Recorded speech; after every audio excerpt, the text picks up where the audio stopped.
Et il s'est avéré que, en effet, Donald Trump lui-même est un admirateur d'Ayn Rand. Il a fait de l'autre grand roman d'Ayn Rand, The Fountainhead, La source vive, son livre de chevet. Il l'avait d'ailleurs dit explicitement dans une interview qui était parue en mai 2016. Et puis dans son administration, autour de lui, il y a pas mal de gens, en effet, qui sont aussi des admirateurs d'Ayn Rand. Et ayant eu vent de cela, évidemment, j'ai proposé à l'un de mes amis qui était devenu, André Berkoff, qui est devenu l'un des rédacteurs en chef adjoint de Valeurs Actuelles, peut-être de faire un papier là-dessus. Et André est quelqu'un qui est le seul Français à avoir obtenu une interview de Donald Trump avant son élection. Donc il s'était rendu compte, en allant aux États-Unis, en effet, qu'il y avait quelqu'un qui comptait beaucoup dans le monde des idées et qu'on sous-estimait ou méconnaissait en France, qui était Ayn Rand. Donc il a sauté sur l'occasion, il m'a demandé de faire un papier de 2 pages dans Valeurs Actuelles, ça devait se passer début avril. Et ce papier a été lu par pas mal d'autres journalistes, d'autres chroniqueurs, commentateurs, producteurs de radio, voire de télévision, et l'idée a fait son chemin qu'en effet, en France, eh bien, on ignorait presque totalement l'existence de quelqu'un qui comptait énormément aux États-Unis, au point de passer pour une aspiratrice possible ou putative de Donald Trump. Bon, ça c'est un autre problème. Alors ce que je veux rappeler aussi, c'est comment, aux Belles Lettres, on en est venu à s'intéresser à Ayn Rand, puisqu'on est le seul éditeur, en effet, à avoir misé sur elle. Le point de départ, c'est dommage que Jacqueline Balestier, qui est la maîtresse des lieux, ne soit pas là. L'ALEPS, donc, est notre hôte ce soir, était pas mal lié à cela, puisque j'avais publié en 1985 un livre qui s'appelait De l'individualisme, et dans mon bureau, quelque temps après, un grand escogriffe que vous connaissez peut-être, qui s'appelle François Guillaume, est arrivé et m'a dit « Mais écoutez, il y a quelqu'un qui manque dans votre livre », et il m'a posé devant moi un autre livre, c'était La source vive. Il me dit « Vous devez absolument lire ça ». Et moi, dès que j'ai lu La source vive, j'étais enthousiasmé et conquis par Ayn Rand, au point, en 1993, donc, de dire il faut commencer à le faire connaître en France, et c'était la traduction de The Virtue of Selfishness, la vertu d'égoïsme. Alors c'est intéressant parce que là, la presse était totalement muette, aucun écho à la vertu d'égoïsme. Mais il y a une sorte de bouche à oreille, et au bout d'une dizaine d'années, eh bien, on a eu tout de même un certain nombre de retours, des gens qui écrivaient aux Belles Lettres en disant mais en effet, nous aussi, nous apprécions beaucoup Ayn Rand. Et à ce moment-là, d'ailleurs, j'avais même créé une French Ayn Rand Society, et on se réunissait tous les mois autour, en effet, des idées d'Ayn Rand. Alors, toujours est-il que, en 2008, donc on se rapproche de maintenant, il est apparu que la vertu d'égoïsme en français s'était épuisée, et je l'ai republié dans une autre collection, et là, on a commencé à en parler, je me rappelle avoir sursauté de plaisir en constatant qu'il y avait une pile haute comme ça, la FNAC, de vertu d'égoïsme, au milieu d'un tas de livres gauchistes ou socialistes ou communistes. En effet, c'était tout de même un joli coup. Et à ce moment-là, on s'est dit, puisque, en effet, on est obligé de le republier, que faire avec les autres grands romans d'Ayn Rand? Donc, un autre éditeur possède toujours les droits sur la source vive, et on s'est attelé au problème donc d'Atlas. Et là, il y a eu un miracle. Il y a quelqu'un qui est venu nous voir, qui s'appelle Andrew Lessman. Et Andrew Lessman est un entrepreneur américain, grand admirateur, puisqu'il fait partie aussi du Ayn Rand Institute. Et il a beaucoup d'attaches avec la France, et dit la France est le seul pays, sinon au monde, en tout cas en Europe, où personne ne connaît vraiment Ayn Rand. Ma mission est de la faire connaître. Donc je vais faire traduire Atlas en français. Donc il s'est embarqué là-dedans, puis à un moment donné, il a cherché un éditeur. Alors la petite histoire est amusante parce que il s'est adressé à Gallimard et à Grasset, et là il s'est fait jeter carrément en disant ce que vous nous proposez là, c'est une sorte d'immondice, c'est scandaleux, c'est de l'ultra-capitalisme, etc. Donc, et puis faire l'apologie de l'égoïsme, donc inacceptable. Et à ce moment-là, il s'est aperçu qu'aux Belles Lettres, on avait déjà publié un ouvrage d'Ayn Rand, La vertu d'égoïsme, et donc il s'adressait à nous. Et là, le deal était très intéressant, puisque Andrew avait pris sur lui de financer la traduction, parce que c'est ça que nous faisait reculer. Pour un éditeur, il n'y a rien de plus cher qu'une traduction, au point que parfois, par exemple, on préfère, pour des biographies dont je m'occupe également, faire une biographie à nouveau frais en français plutôt que de faire traduire une biographie en anglais ou en allemand, tellement le coût de la traduction est élevé. Mais là, c'était sur un plateau en or, si l'on peut dire, puisque la traduction était en cours et pratiquement faite, et le deal, ça a été, bien écoutez, Andrew a créé une fondation d'ailleurs à ce sujet. On a fait une coédition avec lui, il apportait la traduction et on s'occupait du reste, pourquoi il n'était pas du tout outillé. Et voilà comment la chose s'est faite. Et donc ça a été publié en 2011, et on revient à l'histoire dont je vous parlais tout à l'heure, et depuis, donc... alors, il y a quelque chose d'autre qui était intéressant, mais je passe, comme ça me concerne, je passe plus vite là-dessus. Moi, depuis 2 ans, j'avais entrepris, pour la raison que je vous indiquais, de préparer une biographie intellectuelle d'Ayn Rand, et j'étais en train de péniblement sélectionner, traduire pour mon compte des passages d'Atlas, et heureusement, presque comme par miracle, comme je vous le disais, il y a eu donc cette traduction qui était en train de se faire, à laquelle j'ai pu me référer. Alors, lorsque la grève, dont l'édition ordinaire est parue, donc il y a un certain temps, ça fait 6 ans, elle était bien accueillie, mais sans plus. On peut pas dire que c'était un raz-de-marée. C'est surtout le bouche-oreille, encore une fois, puis le buzz sur les réseaux sociaux qui a fait que ça s'est très bien vendu. Mais alors, donc compte tenu des bonnes ventes de l'édition normale, quand on a choisi de faire une édition en poche, on ne s'attendait pas du tout à cette sorte de raz-de-marée qui s'est produit depuis. Alors pourquoi je parle de raz-de-marée, comme je m'occupe aussi beaucoup des relations avec la presse aux belles lettres, et comme ça fait une vingtaine d'années que je m'en occupe, donc on a réussi à tisser des liens parfois forts, très sympathiques, avec un certain nombre de commentateurs ou de journalistes. Après Valeurs actuelles le 6 avril, ben là c'était avec Trump, il y a eu une revue littéraire qui s'appelle Transfuge, qui s'occupe de romans, de cinéma, et qui m'a également demandé mon avis sur les relations entre Trump et Rand. Donc ça a tout de même créé le début de l'intérêt français pour ça. On ne remerciera jamais assez Donald Trump d'avoir involontairement favorisé l'ouverture française à Ayn Rand de certaine manière. Et donc ça a continué à se répandre, et c'est à ce moment-là qu'un producteur de France Culture m'a appelé en me disant, donc j'ai pas mal discuté avec lui, Xavier Delaporte, et il m'a dit, écoutez, on est en train de s'apercevoir, y compris à France Culture, qu'il y a quelqu'un qui compte énormément aux États-Unis, non seulement sur le plan politique, mais sur le plan purement intellectuel, c'est Ayn Rand. Moi, j'ai une sorte de collection qui s'appelle Avoir raison avec, où il avait déjà traité d'un certain nombre d'auteurs tout à fait différents. Juste avant, ça avait été par exemple autour d'Emile Durkheim, le sociologue. Il me dit, écoutez, je veux faire une série de 5 émissions d'une demi-heure sur Ayn Rand pour la faire connaître. Alors, le plus intéressant, c'est ce qu'il m'a dit de lui-même dit. Parce qu'on a beaucoup discuté.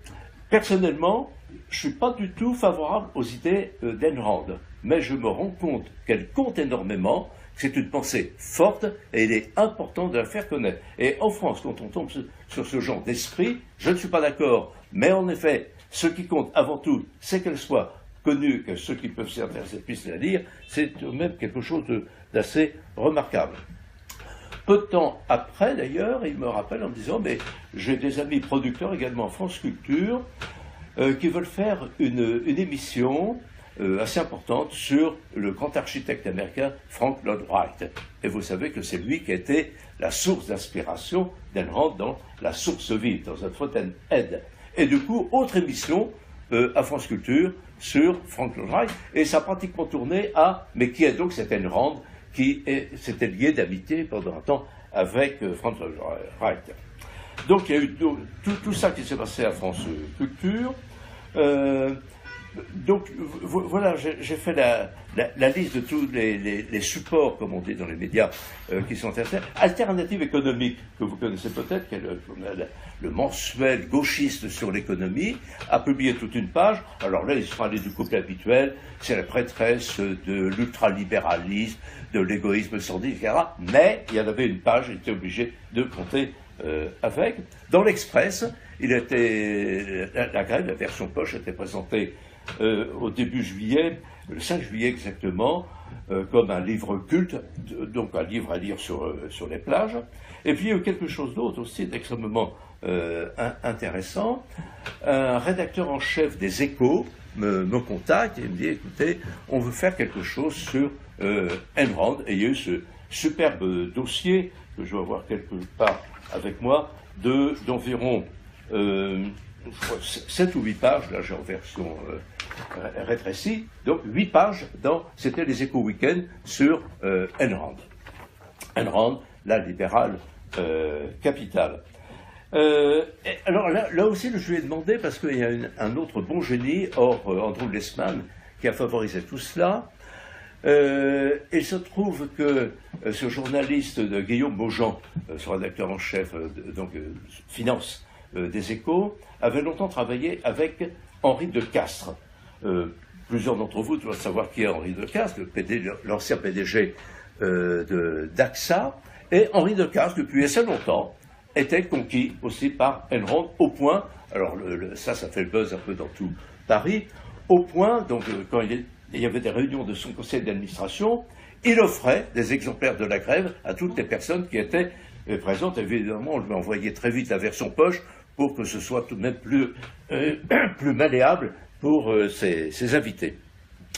Alors voilà donc ce qui s'est fait avec les Échos.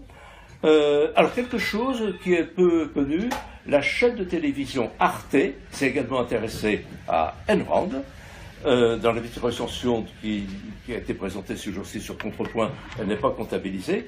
C'était le 2 août, et vous savez peut-être, si vous regardez parfois cette chaîne culturelle plutôt orientée, elle aussi, comme presque tout le monde, à gauche, qui est une sorte de journal télévisé d'Arte qui s'appelle 28 minutes, et souvent, il y a 2 minutes à la fin qui sont censées s'intéresser et mettre en valeur une personnalité. Alors ça peut être un chanteur de rock, fort connu, etc. Ils font une petite bio. Et cette fois-ci, ils ont fait une petite bio en 2 minutes d'Enron, et ça s'est appelé Enron, l'inconnue la plus puissante du monde. Alors venant d'Arte, c'était tout à fait stupéfiant. Et puis enfin, je vais en terminer avec ça, et ce qui s'est passé avec le Point.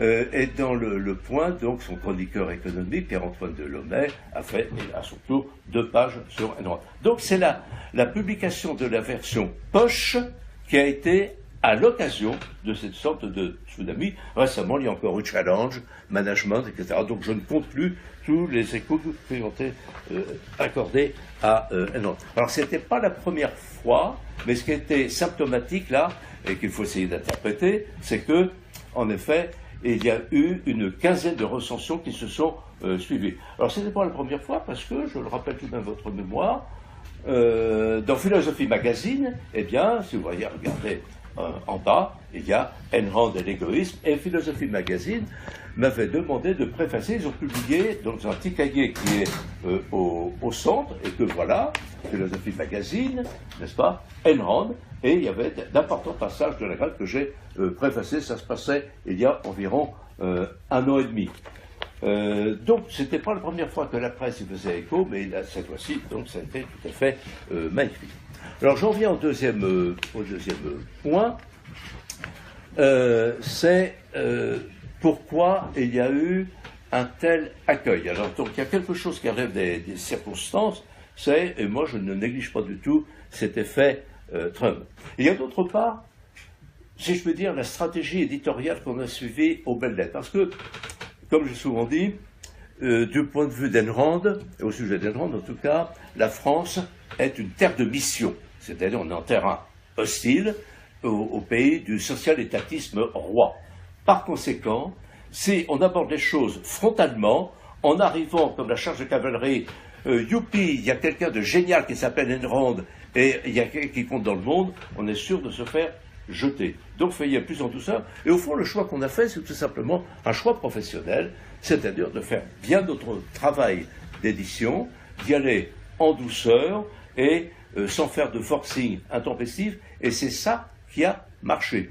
De plus, moi, quand j'avais publié ma biographie intellectuelle d'Ayn Rand, elle a fini par bien marcher. J'ai eu un exemple, une page entière dans Libération, parce que, en effet, il apparaissait que c'est paru dans une collection très largement ouverte. Autrement dit, si on publie ça en tant qu'éditeur qui est uniquement spécialisé, par exemple, dans le libertarianisme, ou bien si on publie que des ouvrages libéraux, il est sûr que ça ne marche pas. Ça, c'est la plus mauvaise manière de s'y prendre. Si au contraire, vous êtes un éditeur généraliste, vous publiez plein d'autres choses. Moi, dans mes collections, par exemple, il y a John Stuart Mill, il y a Proudhon, qui ne sont pas du tout des libertariens, mais en même temps, lorsqu'un chroniqueur ou un journaliste reçoit un volume, il se dit, c'est une collection ouverte, donc en effet, c'est pas quelqu'un qui apparaît comme un militant échevelé qui veut placer sa marchandise, et par conséquent, ça peut marcher du point de vue des recensions. Le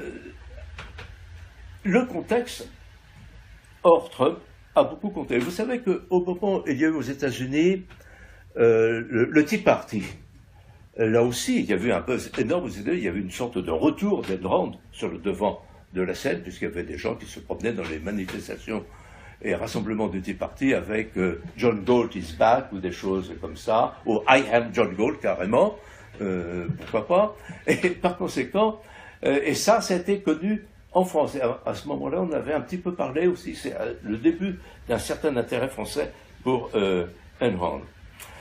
Est-ce qu'on peut dire qu'en France, là j'échafaude une hypothèse tout à fait farfelue, il y aurait pu y avoir un effet Macron quelconque qui aurait pu favoriser la diffusion de Rand? Je ne le crois pas, mais il est sûr que depuis l'année dernière, et avec tout ce qui s'était passé au moment des présidentielles, il y a davantage de réceptivité pour les idées classiquement libérales, même dans une version musclée, si l'on peut dire.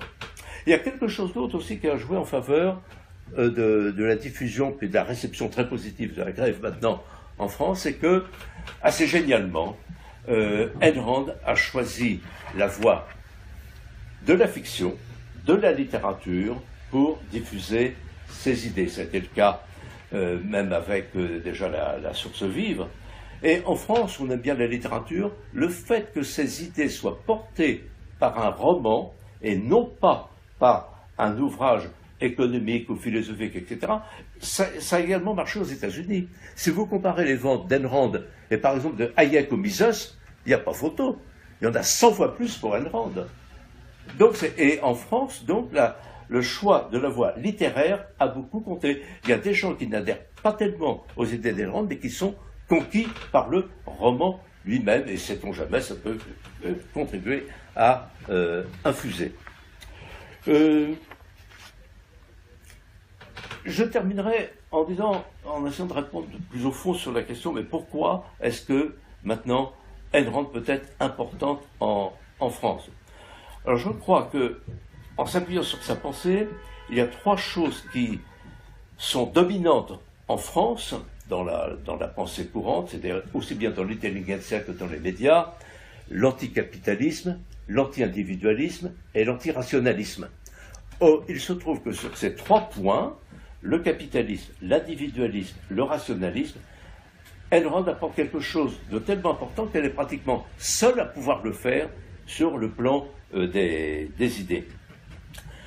Par exemple, alors, quelques points importants, mais là, je vais m'arrêter très vite, sinon on commencera à faire un séminaire sur la pensée d'Ayn Rand. Ce qui m'a toujours fasciné chez Ayn Rand, c'est l'importance qu'elle donne dans sa pensée, pas simplement à la loi d'identité. Vous savez tous, si vous êtes des lecteurs de la grève, vous connaissez évidemment le A et A qui scande une grande partie de l'ouvrage où l'existence existe, c'est-à-dire qu'il apporte en effet de prendre appui, je reviendrai un tout petit peu après, sur le réel. Mais elle explique également qu'il existe quelque chose d'autre, d'essentiel, qui est la loi de la causalité. Et elle dit la loi de la causalité, c'est la loi d'identité, le A et A en action. Là, je la cite pratiquement d'une façon explicite.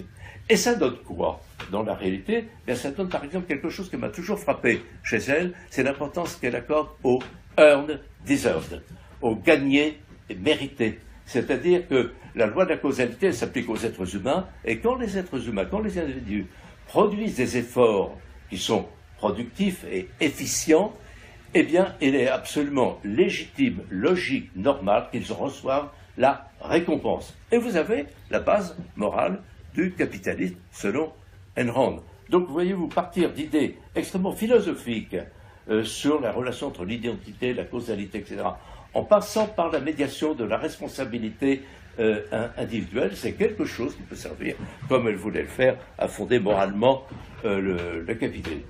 En ce qui concerne l'anti-individualisme, puisque en France, malheureusement, comme parfois ailleurs, l'individualisme est toujours réduit à n'être que le narcissisme, l'égoïsme dans le mauvais sens du terme, le fait d'être asocial. Dans un pays où le tribalisme a encore autant de poids, et vous vous rappelez sans doute que Ayn Rand était l'ennemi juré du tribalisme, c'est-à-dire du collectivisme presque au sens sociologique, eh bien là encore, il y a quelque chose qui peut énormément apporter. L'individualisme bien compris, c'est-à-dire la responsabilité de soi, le fait d'être souverain, d'être propriétaire de soi, est quelque chose en effet qui peut tout à fait compter, d'autant plus que l'idéologie du welfare state en France, l'État-providence, l'État social, repose sur ce que Ayn Rand avait qualifié, donc à maintes reprises, par l'intermédiaire de John Galt, de l'altruisme sacrificiel. Combattre l'altruisme sacrificiel, et Ayn Rand aussi a pris soin, parce que là on n'y comprend absolument rien en France de ce point de vue-là, surtout que Mathieu Ricard est passé par là avec son livre sur l'altruisme, et Ayn Rand a pris l'altruisme au sens véritable du terme, celui forgé par le créateur du mot, qui est Auguste Comte. Et l'altruisme d'Auguste Comte, c'est se dévouer aux autres, les autres comptant plus que soi-même. On est évidemment aux antipodes de la pensée d'Ayn Rand, et Ayn Rand peut apporter quelque chose de tout à fait utile de ce point de vue-là. Et puis enfin, je terminerai sur l'apport qu'on peut attendre d'elle en ce qui concerne le rationalisme. Vous savez peut-être qu'une fois, je crois que c'était dans une interview au Los Angeles Times, alors les journalistes lui demandaient de résumer sa pensée, et Ayn Rand a eu cette formule que je connais par cœur. Elle a dit: je ne suis pas... Alors, le journaliste me dit: mais vous êtes avocat du capitalisme. Ayn Rand répond: je ne suis pas, certes, mais je ne suis pas d'abord l'avocate du capitalisme, mais de l'égoïsme. Et puis, je ne suis pas d'abord l'avocate de l'égoïsme, mais de la raison. Et je crois qu'on ne comprend rien, et on ne peut pas faire apprécier Ayn Rand si on ne s'appuie pas sur ce rationalisme foncier qui est le sien. Et vous savez que l'un de ses ennemis préférés était aussi ce qu'elle appelle le mysticisme, et là John Galt est vraiment très disert là-dessus. Et comme on est à une époque où la plupart des gens se déterminent à coup de caprices, les fameux whims qu'on a dans le texte d'Ayn Rand, avec les émotions à fleur de peau, et ne prennent pas le temps de réfléchir rationnellement, et surtout tendent à ignorer le réel. Je vous rappelle que le rationalisme selon Ayn Rand, la vertu de rationalité, elle consiste en deux points fondamentaux. D'une part, saisir conceptuellement la réalité. On ne peut saisir bien la réalité qu'en la conceptualisant. Et c'est A et A, en effet, les choses sont ce qu'elles sont, et on ne peut rien faire de solide dans la vie, dans la société, nulle part ailleurs, si on ne prend pas appui d'abord là-dessus. Et d'autre part, c'est aussi la logique. Donc prendre appui sur le réel, faire un effort pour le saisir tel qu'il est, et ensuite adopter une démarche logique, ça c'est le point de départ de tout, c'est quelque chose qui est pratiquement ignoré partout en France. Alors, j'en reste là, puisque Yaron maintenant va prendre la parole, mais je dirais que une première étape décisive a été franchie, avec cet accueil extraordinairement favorable et répété d'Ayn Rand dans les grands médias en France. Mais ce qui s'est passé, c'est surtout qu'elle est reconnue, on sait qu'elle existe. Alors en France, c'est déjà beaucoup. On sait qu'elle existe, on reconnaît son importance, son influence. Il y a une deuxième chose maintenant qui est à faire, ce sera la deuxième tâche pour ceux qui aiment Ayn Rand, c'est de la faire reconnaître sur le plan intellectuel, c'est-à-dire discuter avec elle, la prendre comme interlocutrice philosophique valable. Et pour moi, je pense que nos efforts seront couronnés si, un jour, j'espère que ça arrivera sans trop tarder, le discours de John Galt figure au programme de l'agrégation de philosophie, aux côtés de gens comme Rawls, etc., qui ont le droit de citer, et si on se met à voir apparaître un peu partout des sujets de thèse, de doctorat, qui seraient centrés sur la pensée de Rand, avec des gens, en effet, des universitaires, qui l'acceptent. Donc voilà mes deux, je dirais pas objectifs, mais mes deux espérances, et à ce moment-là, on pourra dire, ben, ça y est, Rand est entrée dans, disons, le mainstream des grands penseurs, elle n'est plus rejetée, elle n'est plus à part, on ne lui demande pas non plus d'évincer tous les autres, mais il faut en effet reconnaître sa très grande importance sur le plan, avant tout, philosophique, puisque comme il a dit, hein, philosophie monétique, c'est avant tout, sa démarche est avant tout d'ordre philosophique. Voilà, maintenant je peux passer la parole à Herman.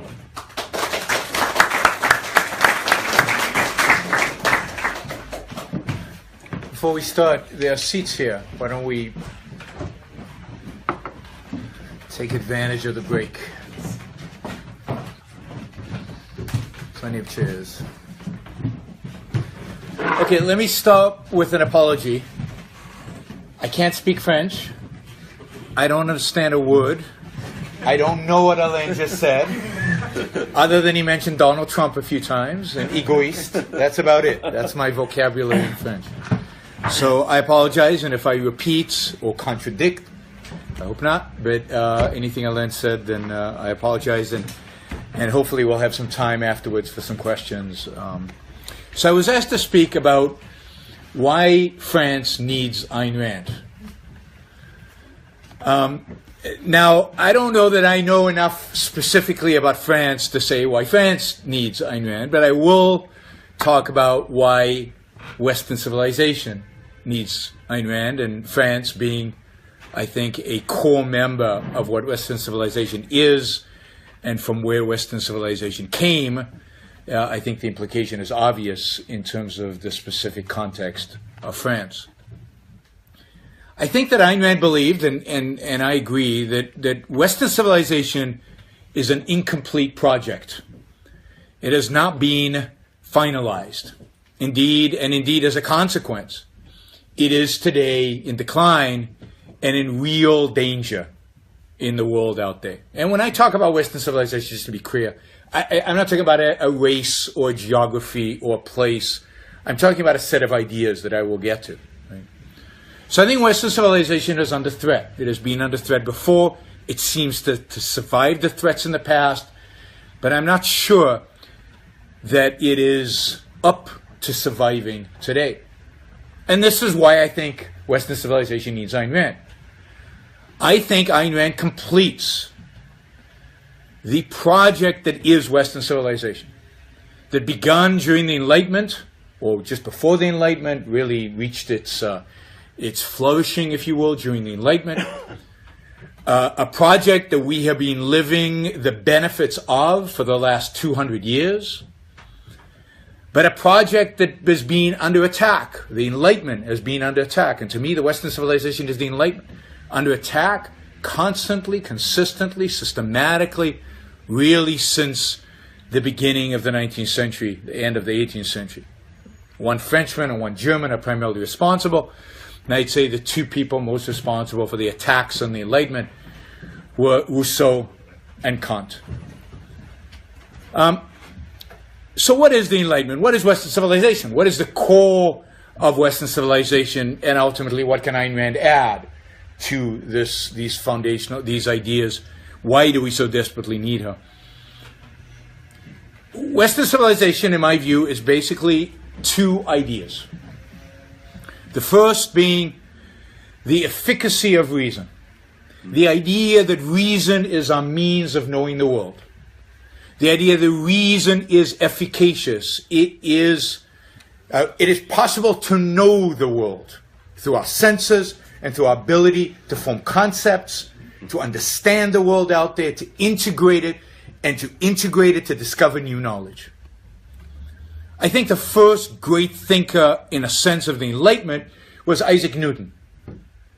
He wasn't a philosopher, of course, but he was the first man to really, in a real way, show us, human beings, that we can understand the world. The material world is knowable. It is based on certain laws, and we can understand the laws. Almost everybody can understand Newton's laws. I mean, if you don't understand Newton's laws, it's because you had a bad physics teacher. They're not that hard. And what people realized suddenly, and it took Newton a long time to explain, and to go out there into the world and say, look, people, we can get it. Things move based on certain laws, and you can model this mathematically. And look, it's doable. You can use your reason to understand the world around you.